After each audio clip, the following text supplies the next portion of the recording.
Hello everyone, due to requests in the past, I'm going to show you how to make a shield or buckler.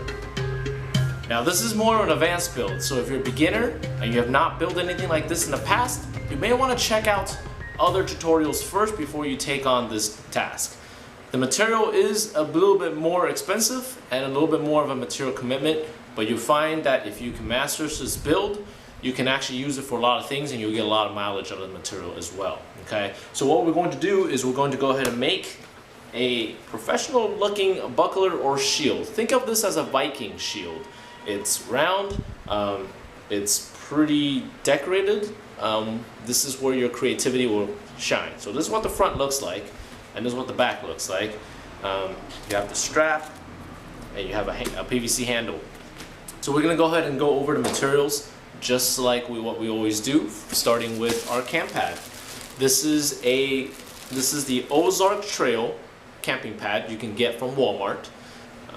This is what we're going to be using for our basic foam.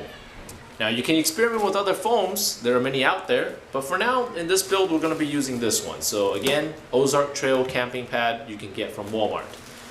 Next we're going to go ahead and move on to our glue. The glue that we'll be using today is DAP contact cement. Now this comes in two varieties. There's the green can and the red can. Do not use the green can because it dries too slowly. What you want to do is you want to get the red can. And you can get this from a lot of hardware stores. Ace, Lowe's, they may all carry it. But again, this is Wellwood DAP contact cement. Comes in a red can, dries a lot quicker. Then we're going to have our double-sided carpet tape. You can get this from Walmart. This is a very good tape for a lot of different occasions where you might not want to use DAP. So we'll be using this quite a lot in the first portion of our build. Of course, don't forget about duct tape. We'll need that. And the two things that we're going to need for later part of the build is Plasti Dip. Okay, Plasti Dip, you can get this at also hardware stores. This is what will allow you to coat your shield and paint on it. Okay, this is the black version. You can get this any colors because you're just going to really paint over it. So you'll want to get the Plasti Dip. Then the other one that's a little bit harder to get, clear Plasti Dip, which you can get from Ace website. You have to ask around to see if your hardware store carries it. This is the clear kind, so a lot similar to the black, but it has no color, which means you can actually use it to seal off all of your colors after you paint it. There are other materials that will come up as we need them. I'll bring them up at the later time. You also want to get a bottle of varnish, which I don't have with me right now, but the varnish will help you seal everything in once you're done. That will come up later. Okay, so but for now, worry about just these materials and we'll get started. So to get started on this project, we're going to cut out several strips of these long strips of foam with 1.5 as the thickness. I'll tell you why we'll need to cut these strips out in the next part, but for now I've started with the fresh sheet of foam, as you can see, and I've drew a long line down the entire length of the foam that is 1.5 inches wide. This is very important. When you cut this strip out, you need to make sure that it is straight as you can, and it needs to be 1.5. You can have it a little bit thicker if you want, but for now we're going to use 1.5 as a number. You can see that on the ruler here is pretty much 1.5. The way that I draw straight lines is I will make a few dots down the road, or down the row with my ruler, and I basically connect the dots. So we're going to go ahead and go down that entire sheet of foam, but for now we're going to start with 2 or 3 strips. So what I'm going to do is I'm going to go ahead and cut this out. Okay, so I have a strip of foam cut out like this. I'm actually shaved off an angle on one end there, so it will fold easier. So alright, you're probably wondering, why all the strips? I thought we were making a round shield. Why aren't we just cutting out round shapes and gluing it together and then call it a day? This is actually a different way of making a round shield. This way of making a shield actually gives you a little bit more control as far as how big you want the shield to go. We're going to take this strip of foam and roll it on itself like this. This will form a very strong shield, much stronger, I think, than just simply putting layers and layers of foam on top of each other. A second reason for doing this is that this gives you greater control as far as the size of your shield and buckler. Let's say you cut out 5 layers of the foam already that you're going to stack on top of each other, and then you realize, oh, I meant to have a bigger shield, or this shield is too big, I need to change the size.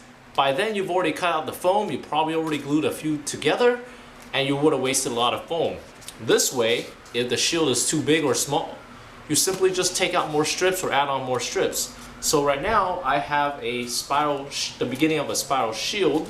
It's not glued or anything yet, so we'll be doing that next. But let's say I want to make this bigger. You'll just take another strip of foam and you simply continue rolling it on top of each other like so. This is actually quite strong once you get it all taped up or glued. This is actually quite strong because all of the foam is helping each other out. So this is with 2 strips and it's already fairly good size. Do like 5 strips, just wrap it around itself, figure out the shape and the size of the shield that you want. Alright, so to tape these strips together, we're going to use the double-sided carpet tape. We could dap and glue the strips, but it would actually take a little bit too long because there's a lot of strips and there's a lot that needs to be done. So what we're doing is just simply using carpet tape to glue, or not glue, but tape it together.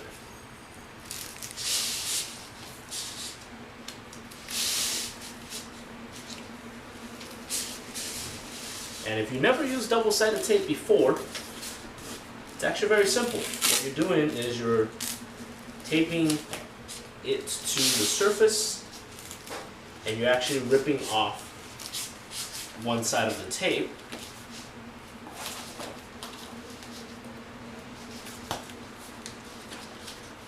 Now, depending on the tape that you got, chances are the tape will actually be thicker than the foam itself. Instead of worrying about cutting the tape, what I'm doing is I'm basically just going to fold the tape on top of itself.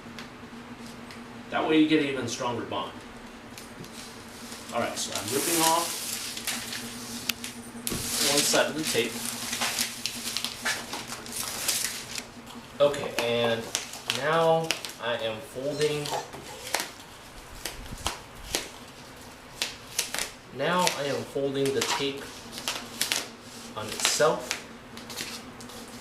Okay, so finally the side is ready. What we're going to do is, like I showed you, we're going to roll it on top of itself into a shield. If your cuts are pretty straight, then it'll look fine. Otherwise, at least try to match up one edge of the shield.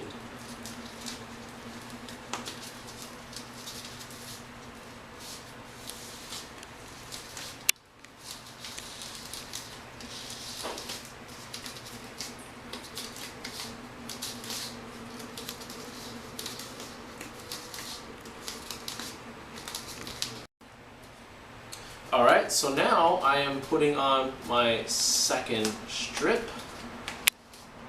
It has double-sided tape on it already. And again, what I'm doing is I'm basically matching up one edge.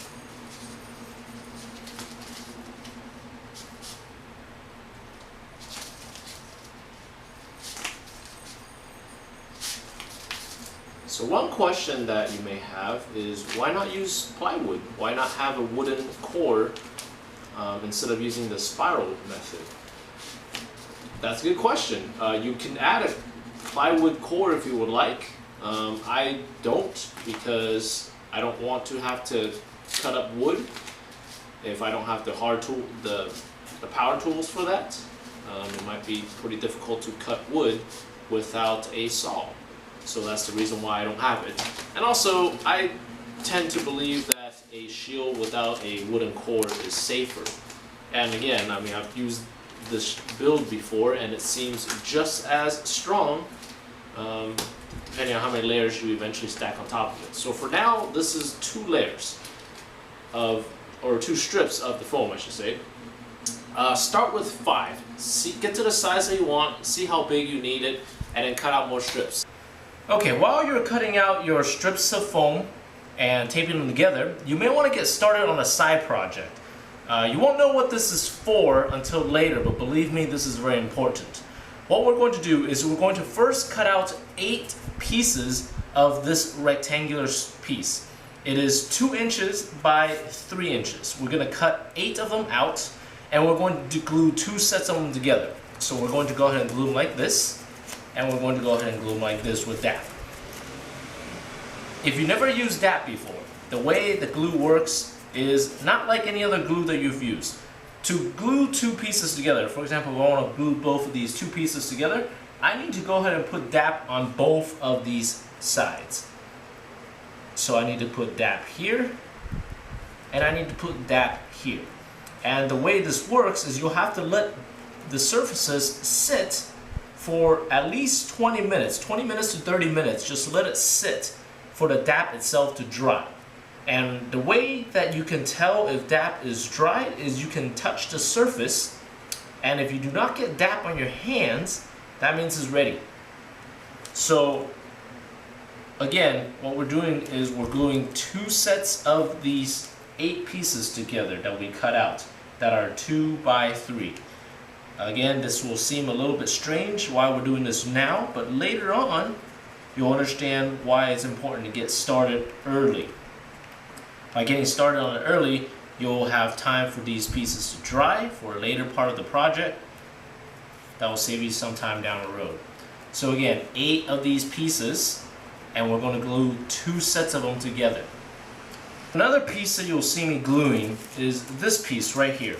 The dimension of this piece is not so important. I basically just cut out 3 of these identical pieces, make them about 3 inches and about 6 inches long.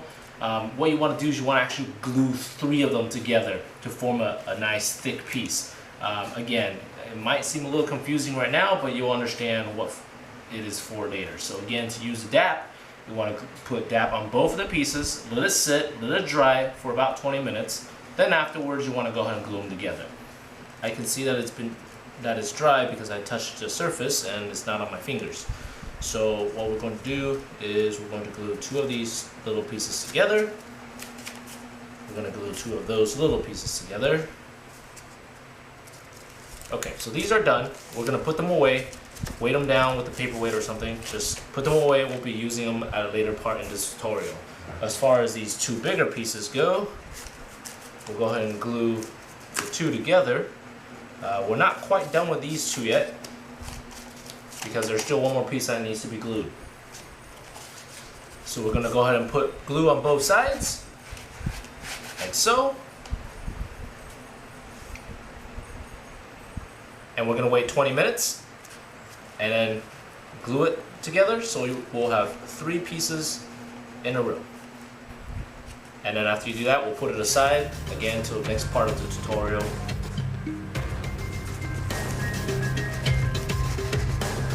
Alright, so I've made my shield with 6 strips of the foam. This is about the size that I want. If you are going for more of a Viking size shield, you can obviously add a few more times around. What we're going to do now is we're going to reinforce the shield with 2 more layers of foam, 1 on each side.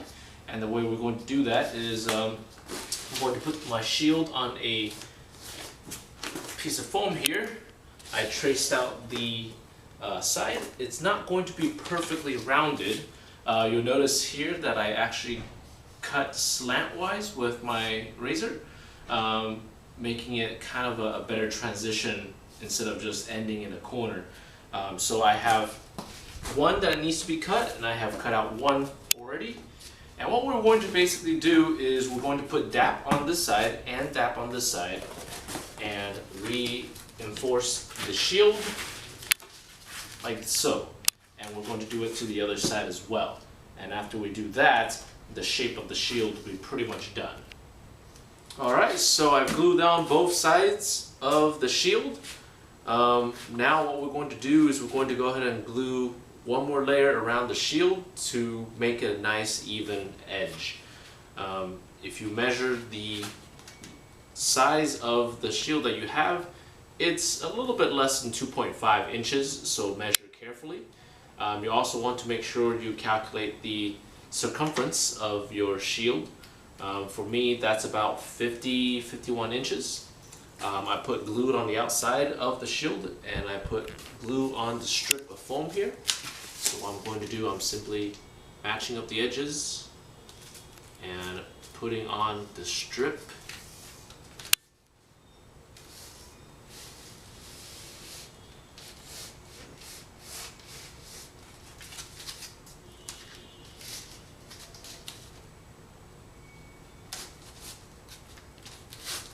Alright, so that's a pretty good fit. So now we have our shield shape pretty much done. This is a nice size and pretty good for thickness. If you want, you can always bulk it up a little bit more with more layers. But just remember that at the very end, you want to put one more strip at the very end to make sure you have that nice clean edge. So once we get to this point, we want to take a little break, let everything that we've done dry up, maybe weight it down a little bit, put some paper weights on the shield so that the insides gets glued completely before we continue with our project. So give about 24 hours and then we'll return to our project to do the rest. So now that we waited for about 24 hours, it's time to continue building our shield. So right now we have a pretty basic flat round shield. So now it's up to our creativity to make it look better and embellish it. We could just have a boring old shield like this, or we can make it look like the actual thing. If you look on pictures of any Viking shields that you see, they're mostly made out of wood with a metallic rim around on the outside. So that's what we're going to simulate with foam. So what we're doing is cut out a thin piece of foam that is 1 inch wide, and the length of it is determined by the circumference of your shield. So my shield is 16 inches in diameter, so if you calculate the circumference, do a little grade school math, it comes out to be about 51 inches. It's better to be longer than shorter, because if you're too long, you can always cut off some, but if you're too short, then it's not going to look quite as good and it's going to be difficult to fix up. So what we're doing is I'm going to go ahead and lay the foam like so along the edge, and I'm going to curve it as I glue it. Keep in mind, this is not the way your foam likes to bend, so you really have to watch what you're doing, because otherwise the foam would like to bunch up on you. But what I'm doing right now is I'm basically making a rim, which after we paint, it will look like metal, or you can paint it a metal color. And we'll see how I did with the distance here. Alright, so I did pretty good. I was actually a little bit longer than expected, but that's okay though. Foam can be compressed and stretched, so it actually looks fine. So now we have this rim glued down like so, and what we're going to do is we're going to embellish the shield. Here we're going to need some craft foam. Craft foam you can get from any craft store. They come in a very thin sheet like this. They're made out of foam. You can use this to make little embellishments. So now that I have this ring of, I'm going to say metal on the outside of the shield, it's time to embellish it some more by adding some nail pieces. So after you paint it, it looks like it was metal that was hammered onto the shield. The way I do that is I trace out 8 of these foam shaped using pennies. They're the size of pennies. And what I'm going to do is I'm going to glue them in these positions. So I'm going to glue them in a 12 o'clock position, 9 o'clock position, 3 and a 6, like so. and I'm going to glue pieces in between. Something like that. So, what to do about the center of the shield. Now, if you look at pictures of Viking shields, you'll normally see a spherical boss made out of just metal. To do that, you can actually cut up half of a Nerf basketball and then just keep half of the sphere as the boss in the center of the shield. I don't have a Nerf basketball right now, nor is that what I'm trying to do. What you can do, another option, is you can just cut up a circular foam, put that as a center, and that will suffice as well. Instead, what I'm going to do is I'm actually going to go ahead and cut up a crest. So again, I'm going to get my sheet of craft foam. I'm going to draw what I want to have in the center. You can have a dragon, you can have a hand mark, you can have teeth, anything. Basically just anything to put your crest on the shield and glue it on the shield. So we'll get started on doing that. Let's do some multitask here. We're gonna go ahead and get started on making the handle of the shield. Remember when I asked you guys to make 8 pieces of these 2x3 rectangular pieces and 2 of them glue together? Well, that's part of the handle. And I'm going to show you what we have to do. So you take 2 of the pieces that have been doubly glued together.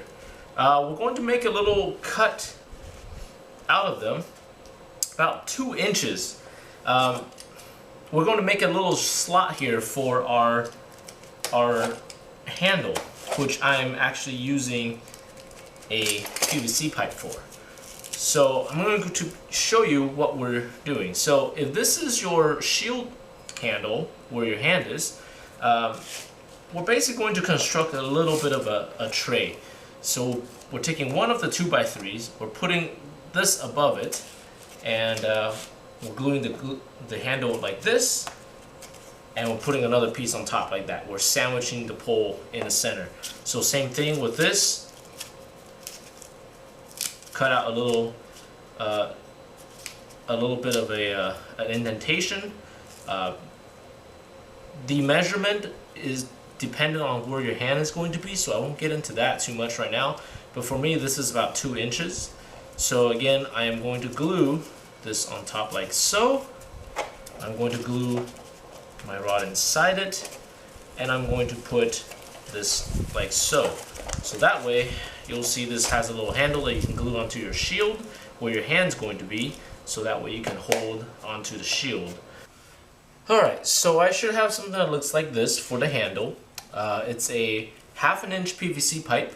It's with it sandwiched between 4 layers of foam. So I'm going to put this aside for now. And remember the other piece that we glued together, the piece with the 3 foams glued on top? What we're going to do is cut out 4 pieces of right triangles. The dimension of these triangles is not as important, but for now I'm making mine 3 inches tall by 1.5 inches.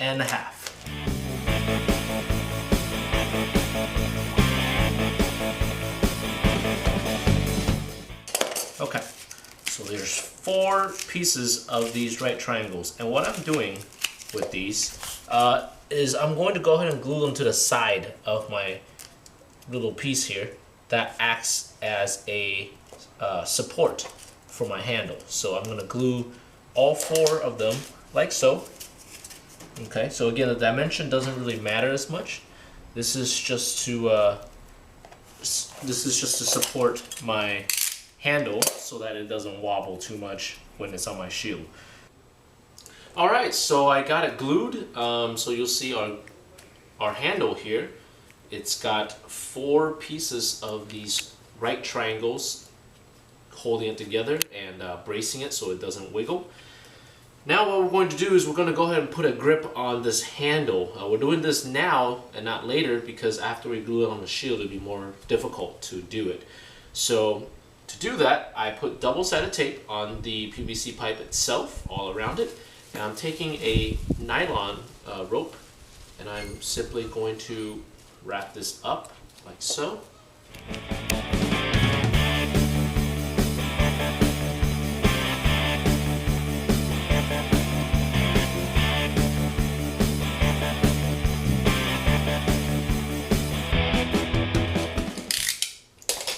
And what we're going to do is we're going to cover this with cloth tape. Cloth tape could be obtained from sporting stores. They're kind of what you use for hockey sticks. So what we're going to do is we're going to do a couple times around with this cloth tape to make your grip a little bit more comfortable to use.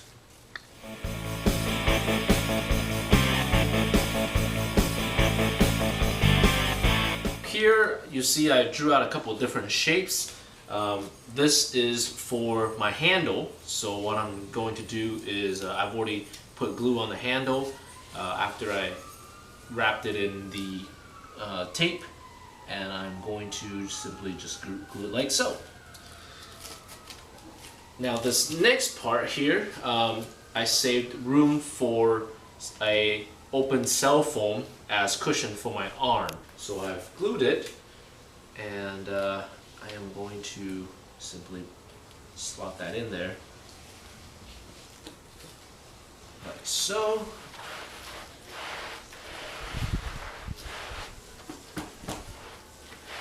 Now you have a nice cushion for your arm, so that when you hold on to the shield, you feel comfortable. Alright, so finally we're going to work on the straps. I won't go into too much details because there's a lot of different ways to make a strap. I took a old worn down luggage, I cut up the strap, and I attached some Velcro pieces. The spiky Velcro on one side and the fuzzy Velcro on the other side. And what I'm going to do is I'm simply going to glue them onto the shield like so, and that will form a nice little strap here. We're actually going to leave our shield to dry for 48 hours because that's the time it takes for the glue to get to a point where it won't be removed by the Plasti Dip. The next step of our tutorial is going to be painting on the Plasti Dip, and if the glue is not completely dry, it's going to start taking off little details such as the nail pieces, the wolf's head, and also even your grip as well. So we wanted to just let your shield set for 48 hours, that's 2 days, before we continue putting on the next part. The Plasti Dip part is the fun part because that's when everything comes together and that's when you start painting it for the final product. You see that I've finished my design on the front. It's a image of a wolf. I've also cut out these little grooves in the foam. This will look like it's made out of wood. To get these grooves, what I did is I plugged in a glue gun and used the heated tip, and I basically ran it down the shield so that it made a nice little groove, so that after you paint over this, this is going to look like cracks in the planks of the wood. So that will achieve the desired effect that I want. Alright, now we're going to move on to the next part of the project. This is actually my favorite part, putting on the Plasti Dip. This part is fun because we get to actually see our shield come into shape and we kind of get a better sense of what it's going to look like. So what we're going to do is we're going to take our Plasti Dip and these throwaway brushes, and we're going to paint 4 layers on the front and on the side of the shield. On the back we can actually just paint 2 layers because that's not really where it's going to be in contact with fighting. But the front and the side is going to be where the most wear is going to be, so consider putting 4 layers of the Plasti Dip. The way Plasti Dip works is that it goes on and it dries really quickly. So by the time you finish painting the front and painting the back, you're most likely ready to paint the front again. And the way you can tell it's dry is, again, if you do a touch test, touch the Plasti Dip, see if it gets on your hand. If it doesn't, that means it's ready for a second coat or a third coat or a fourth coat.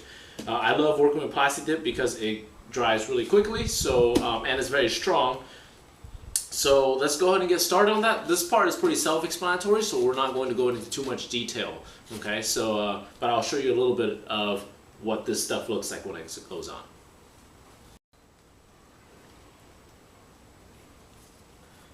Alright, so as you can see, this is the black Plasti Dip, and when you first open the bottle, it's very liquidy.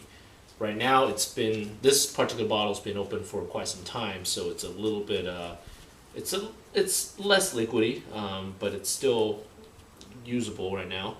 But when you open the new bottle, it will dry out. So it doesn't matter if you don't use up the whole bottle. Most likely, that's the only thing you're going to do, because if you don't use it all, it's most likely going to be dried up and ruined anyways. So you'll notice, if you remember, we made some cuts with the hot glue to make these indentations in our foam that makes it look like wood planks. So as you paint with your Plasti Dip, don't forget about those details, and don't let the Plasti Dip completely fill in those holes. You might take another brush to kind of carve out the outline of them just a little bit, so that way they still remain that detail that you want. But you can see that that it's going on nicely. The Plasti Dip will eventually even itself out, so as it dries, it would actually distribute itself to be a little bit more flat. So that's the part that I also like about it. It's very simple. All you have to do is just paint it on and just watch it dry and just watch the magic happen. So you can see that even with just the first coat, it's already looking pretty good. But remember, we're going to need 4 coats of it at the minimum. If you have extra Plasti Dip, you might as well just use up the whole entire can, because it's gonna go bad anyways. So if you have enough for a 5th coat, by all means throw it on there. It's going to make your shield stronger, and you're going to like the way it looks. So this is going to be our first coat. After this coat dries, we're going to do another one and another one after that. I won't really go into detail and show you guys how to do it, because I'm assuming that you guys will know how to paint. This part will be pretty simple. Once we're done with this, we just have to add some color, and it will be almost done. Well, it took 2 cans of the Plasti Dip, but I am done. I did get 4 coats of it on the front and on the side, and I got 2 coats of it on the back. But pretty much now the next part is just to paint it on, and that part shouldn't be too difficult to do. Again, it's pretty self-explanatory. I'm using some acrylic paint that I bought from a craft store. This is the brown paint, which I will be using for the wood part of the design, and this is the silver paint, which I'm going to be using for the metallic rim, the nails, and the wolf design as well. Again, this part is pretty self-explanatory. I'm assuming you all know how to paint, so I'm not going to go into too much detail about it. Basically, just throw on whatever coats of paint that you think is going to be necessary. Alright, so I've done painting the shield, and now what I'm going to do is put 2 coats of the clear Plasti Dip on both the front and the side of the shield. That way it will seal all the colors in, so that way it doesn't come off as soon as it gets hit. So that's what we'll be doing. This part is also very self-explanatory. This is the clear Plasti Dip. It comes in a better sealed can, so it actually lasts a little bit longer than the black one. So what we're doing is we're basically just painting it on just like we do with the black one, except it's clear. The clear one, obviously since it's clear, you'll have to keep track of where you've painted. But it's the same concept. You paint it on, it dries fairly quick. If you touch it and it doesn't get on your hand, that means it's ready for a second coat. Just do that twice, and then let the shield set and dry for a few hours so that it's completely dried. Once it's completely dried, we'll put on our final finishing touches with the varnish.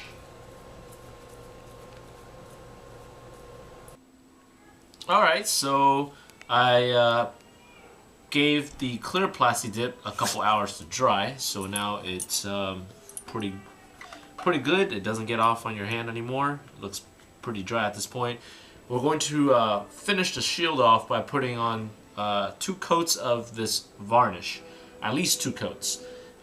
Basically what you do is you just paint it on just like you do with the Plasti Dip. This is a little bit different in that you'll see it's more liquidy. This actually starts off kind of milky, but as it dries it will become clear. So again, this is pretty self-explanatory. Just put on the varnish, paint it on, and then wait for it to dry. This will give your shield a shiny look, and it will help seal everything in. So basically that's all we have to do to finish our project, and it's going to look very good in the end. The varnish does take a lot longer to dry compared to the Plasti Dip. Give it several hours before each coat dries, before you put on another one. Once that's done, you'll have a pretty completed shield.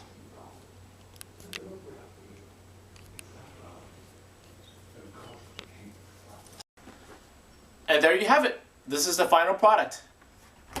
I left it unpainted on the back, but I did coat 2 layers of varnish on the back. That will protect against general wear and tear. On the side and the front of the shield, where the most impact will be, I painted 3 layers of varnish. That would increase the life of your shield or buckler. That's it. I hope you enjoyed this tutorial. I hope that this inspired you to make something amazing. If you created something that you'd like to share, put that in the comments and we can all take a look. Other than that, go out there, have fun, make some adventure happen.